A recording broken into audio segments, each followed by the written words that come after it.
Assalamu alaikum wa rahmatullahi wa barakatuh mes chers frères et sœurs. Aujourd'hui, Inch'Allah, nous allons parler de la rationalisation de la consommation. Mes chers frères et sœurs en islam, au cœur des activités les plus importantes sur lesquelles repose l'économie mondiale, il y a, comme vous le savez, la consommation. Et la consommation se trouve être aujourd'hui l'objectif ultime de toute activité économique. Pour la définir en quelques mots, elle est l'utilisation directe par l'homme de biens et de services pour satisfaire ses désirs et ses besoins. Cependant, la tradition prophétique, c'est-à-dire la sunna, a contribué à orienter les comportements humains en matière de dépenses et de consommation, en établissant un ensemble de principes équilibrés pour réguler le comportement des individus et de la société en général. Pour mieux cerner ce qu'elle représente, nous allons examiner aujourd'hui un ensemble de règles qui fondent la rationalisation de la consommation dans la vie du musulman. Première règle, mes chers frères et sœurs en islam, c'est bien évidemment la modération et l'équilibre. C'est ce qu'exprima le prophète sallallahu alayhi wa sallam dans sa prière en disant « Je te demande la modération dans la pauvreté et dans la richesse ». Et ce hadith a été rapporté par Ibn Hibban. Ibn Rajab, quant à lui, a expliqué ce hadith en disant « La modération signifie le fait de se montrer équilibré dans les dépenses. Même si une personne est démunie, elle doit prendre garde de ne pas restreindre excessivement ses dépenses par la peur du manque de subsistance, ni non plus excessive au point de se charger de ce qu'elle ne peut supporter. » Ainsi, Allah Azza wa Jalla a éduqué son prophète sallallahu alayhi wa sallam en disant dans le Coran « Ne porte pas ta main enchaînée à ton cou par avarice et ne l'étends pas non plus trop largement, sinon tu te trouveras blâmé et chagriné. » Surat Al-Isra, verset 29.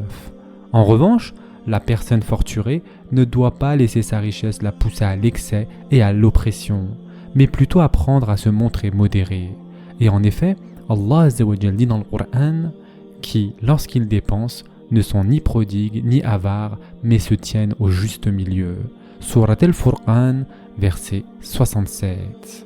Mes chers frères et sœurs en islam, la modération dans la pauvreté et la richesse signifie-t-elle de rester dans le même état, c'est-à-dire de dépenser la même chose dans la situation de nécessité et d'aisance? Assurément pas. Comme l'a clarifié également Ibn Rajab, le croyant, lorsqu'il est riche, augmente ses dépenses en comparaison à l'état où il se trouve quand il est pauvre. Comme certains pieux prédécesseurs ont dit, le croyant apprend à se comporter de la meilleure des façons avec Allah Azza wa Jal. Lorsqu'il lui accorde l'aisance financière, il veille à élargir ses dépenses et lorsqu'il lui restreint ses finances, il se doit à son tour de lui-même les réduire. Vient ensuite ce verset dans lequel Allah Azza wa Jal dit que celui qui est aisé dépense de sa fortune et que celui dont les biens sont restreints dépense selon ce qu'Allah lui a accordé. Allah n'impose à personne que ce qu'il lui a donné, et Allah fera succéder l'aisance à la gêne. Surat At-Talaq, verset 7. Ainsi, même dans les périodes fastes, il est préférable de se montrer modéré et dépenser sans exagération, contrairement à ce que font la plupart des gens nantis, que la richesse conduit à une forme d'oppression. Mes chers frères et sœurs en islam, la modération dans la richesse doit s'illustrer particulièrement chez ceux qui servent de modèle aux hommes, c'est-à-dire les savants, les dirigeants et les nantis, pour des raisons éducatives dont la profondeur doit marquer les esprits. Ali radiallahu an était critiqué pour sa modération dans l'usage des vêtements qu'il portait alors qu'il était calife des musulmans. Cependant, il disait radiallahu an, « C'est plus éloigné de l'orgueil et plus susceptible que les musulmans suivent mon exemple. » De la même manière, Omar ibn Abdul Aziz répondit à ceux qui le critiquaient pour l'austérité dont il faisait preuve sur sa propre personne malgré sa position de calife. Il dit à cela « La meilleure modération est celle en temps d'abondance et la meilleure clémence est celle en temps de pouvoir. » Voilà l'état qui fut le choix du prophète sallallahu alayhi wa sallam ainsi que ses califes bien guidés. Ils se sont illustrés en dédaignant les plaisirs du monde malgré leur richesse et leur capacité à profiter de l'aisance, car ils étaient destinés à être des exemples pour les autres. Deuxième règle importante, mes chers frères et sœurs en islam, à chaque fois que tu désires quelque chose, l'achètes-tu. Cette règle établie par Omar radiallahu an ne signifie pas qu'il faille empêcher une personne d'acheter ce qu'elle désire, mais plutôt que cela ne devienne pas un comportement compulsif.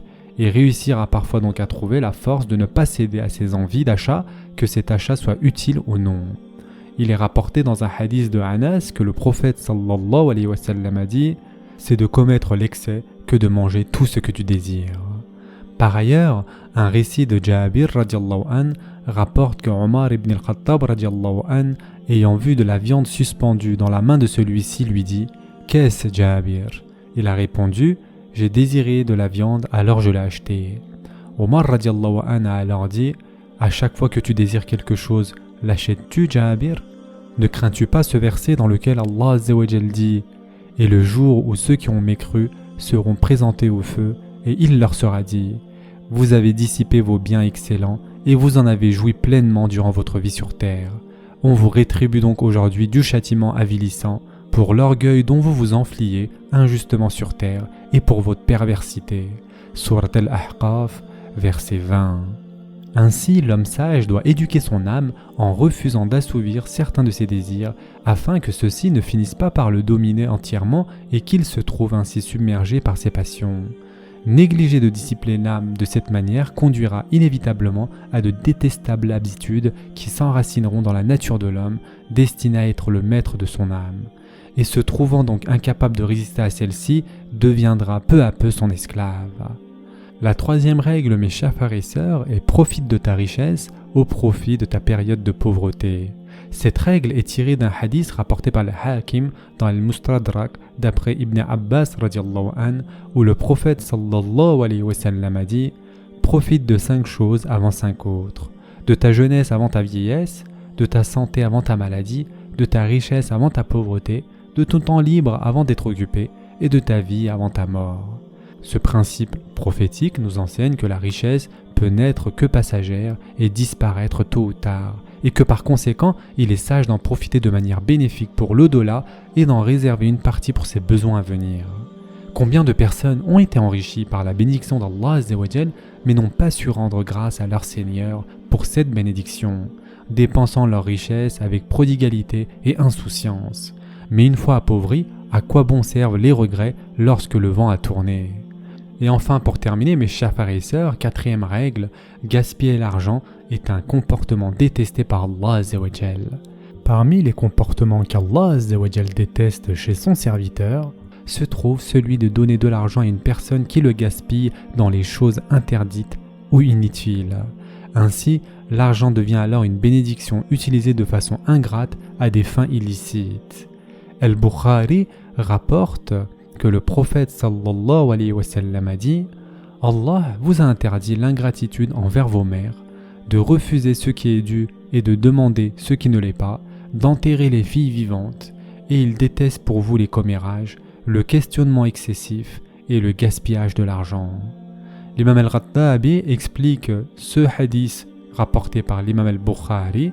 Quant à l'expression « gaspiller l'argent », elle se décline sous plusieurs formes dont l'ensemble concerne la dépense excessive, le fait de l'utiliser à mauvais escient ou de le détourner de la direction à prendre pour satisfaire un besoin incontournable, par exemple le fait de dépenser avec démesure pour la construction d'un bien, orner les bâtiments avec de l'or ou la dorure des plafonds, ainsi que d'acheter des vêtements et des meubles au-delà de la limite raisonnable, exagérer dans la broderie des vêtements, et remettre l'argent à des personnes non fiables qui en feront mauvais usage. Ce cadre inclut également les pertes financières subies par négligence dans les transactions et les échanges commerciaux imprudents. Mes chers frères et sœurs en islam, pour conclure, les façons de gaspiller l'argent sont innombrables de nos jours. Si Al-Rattabi au IVe siècle de l'Hégire en a répertorié 4, ne pourrions-nous pas aujourd'hui en dénombrer des centaines, voire des milliers ? Toute personne saine d'esprit et raisonnable est en mesure de distinguer la différence entre une dépense judicieuse et une consommation futile. C'est pour cette raison, mes chers frères et sœurs en islam, faisons attention à toutes nos dépenses et ce sous toutes ces formes que peuvent prendre donc le gaspillage de l'argent. Ce sera tout pour aujourd'hui. En attendant, prenez soin de vous mes chers frères et sœurs et à très prochainement, Inch'Allah.